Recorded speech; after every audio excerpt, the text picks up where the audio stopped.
आणि आता औरंगजेबाच्या कबरीसंदर्भातल्या आपण काही बातम्या बघूयात। कारण आता पूर्ण राज्यभरामध्ये औरंगजेबाची कबर हटवण्यासाठी हिंदू संघटनांकडून आंदोलन केलं जात आहे। पुण्यामध्ये आपण बघतोय व्हीपी आणि बजरंग दल यांचं हे आंदोलन सध्या सुरू झालंय, तर दुसऱ्या बाजूला कोल्हापूरमध्ये देखील बजरंग दलाचं हे आंदोलन सुरू असलेलं पाहायला मिळतंय। औरंगजेबाची प्रतिकात्मक कबर आणत कोल्हापूरमध्ये आंदोलन करण्यात आलेलं आहे।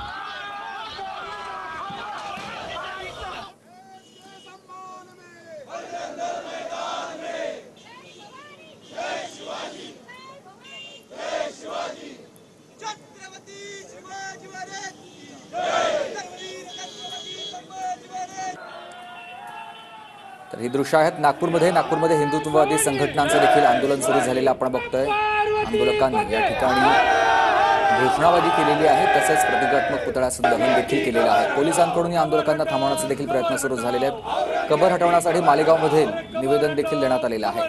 मालेगावमध्ये देखील हे आंदोलन सुरू आहे। या संघटनेने देखील जिल्हाधिकाऱ्यांना एक निवेदन दिलेलं आहे। तात्काळ औरंगजेबाची कबर हटवावी अशी मागणी या निवेदनाच्या माध्यमातून करण्यात आलेली आहे। संपूर्ण राज्यभरामध्ये हे आंदोलन सध्या केलं जात आहे। छत्रपती संभाजीनगर, नागपूर, मालेगाव, पुणे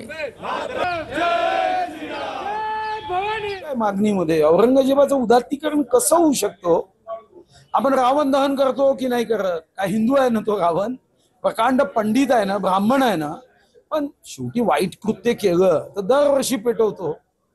मग याची कबर जी मातीची आहे तेवढी ठेवावी, बाकीची संगमरमर आहे, जसं मी अफजल खानाच्या कबरीचा आसपासचा परिसर साफ केला तेवढं साफ करावं आणि तिथं बोर्ड लावावा की छत्रपती संभाजी महाराजांना 40 दिवस ज्या औरंग्याने त्रास दिला त्या औरंग्याचं हे तळग